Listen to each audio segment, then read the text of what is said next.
Hello everyone. I just want to go over the cost shifting and cost cutting problem to hopefully help some of you guys who are having some issues.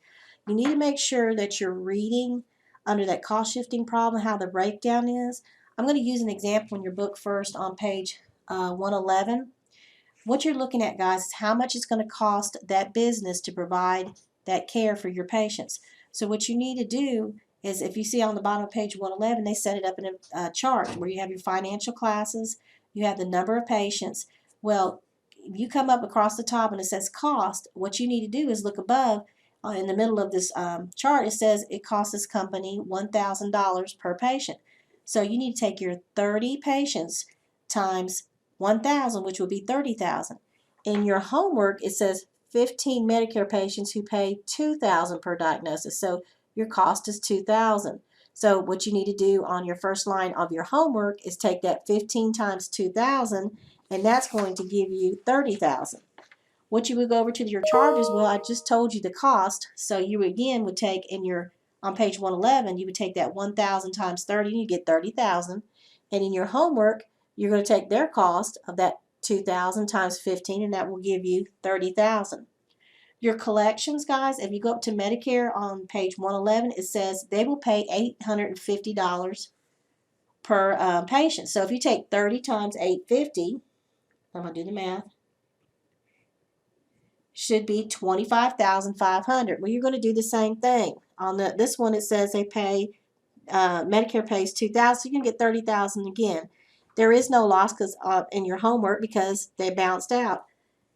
In your book on page 111, it didn't balance out because the charges was 30,000 and the collection was 25,500. So you're going to put a negative number there. So what I want you to do for your homework is set up your cost shifting problem just like the one on page 111. What you're going to do is total up your columns, and you're going to get a calculation under your profit and loss. It'll be a positive number or a negative number. You take it down, and then you're going to, excuse me, you're going to divide it by those payers who didn't give you a specific amount that they would pay. That would be your two managed care companies told you that they would pay at a certain percentage, 20%. If I charged you $100, they're still going to give me 20%. If I go up to $200, they're going to still give me 20% discount. So it doesn't make a difference what I charge. They're going to pay me higher. I can't do that with Medicare because Medicare said they would only give me $2,000.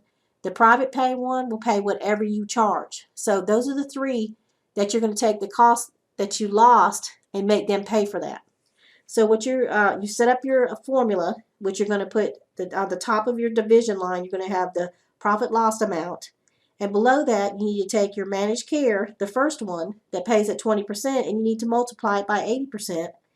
Plus the next one, which is 10, you need to multiply it by 75% because they pay at 25.